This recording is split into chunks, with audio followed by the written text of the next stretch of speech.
So EMMA provides an unprecedented ability to plan regional newspapers. It measures 250, which is more than people have ever had access to before. And a lot of the smaller regionals have never had a readership figure. Whereas for some of the large ones, there are 110 which are fully integrated into the database. And what that means is that people can plan them in media schedules alongside national and metropolitan newspapers, and also they can run their readership against a full set of consumer profiling data and product data as well.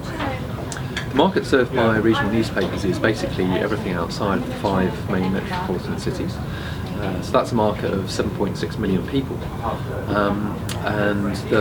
If you look at the consumer expenditure across various categories, then it's pretty much on a par with metro markets.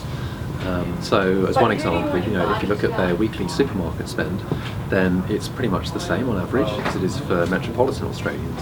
Across other categories it varies a bit, sometimes more, sometimes less on average, but there are some categories like, for example, electrical or hardware and gardening, where regional Australians will actually spend more on average in a given month.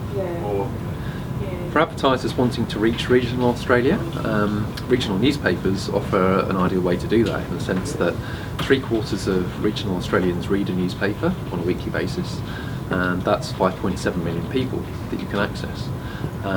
In terms of the type of people they are, they've got a lot in common with city newspaper readers. So, for example, they tend to have a higher than average personal income compared to other regional Australians. They have high levels of home ownership. They're also quite a sociable bunch, so they're more likely to be going to the pub or bars than other regional Australians. And other work that the Newspaper Works has done has shown that regional newspapers have quite a distinct personality from metropolitan ones. So whereas metropolitan newspapers are seen as being a kind of a window on the world, the regional newspaper is seen as really having its finger on the pulse of local issues and being an advocate and standing up for what matters to regional people. The regional car market is a good example of the size and diversity of regional consumer markets. So if you look at the average amount that prospective buyers are planning to spend, it's $28,000, which is the same as in metro markets. So if you take that and take into account the number of people, then the overall size and value of the market is comparable to metro markets. And it's not all youths as well. So there are 3 times as many people in regional Australia planning to buy a medium-sized car as youths.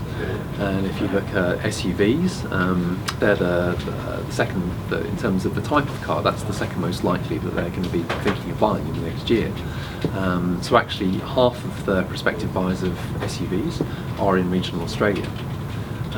And again, for advertisers who are wanting to reach those prospective buyers, then regional newspapers index higher than any other media, so they're an ideal way to reach them.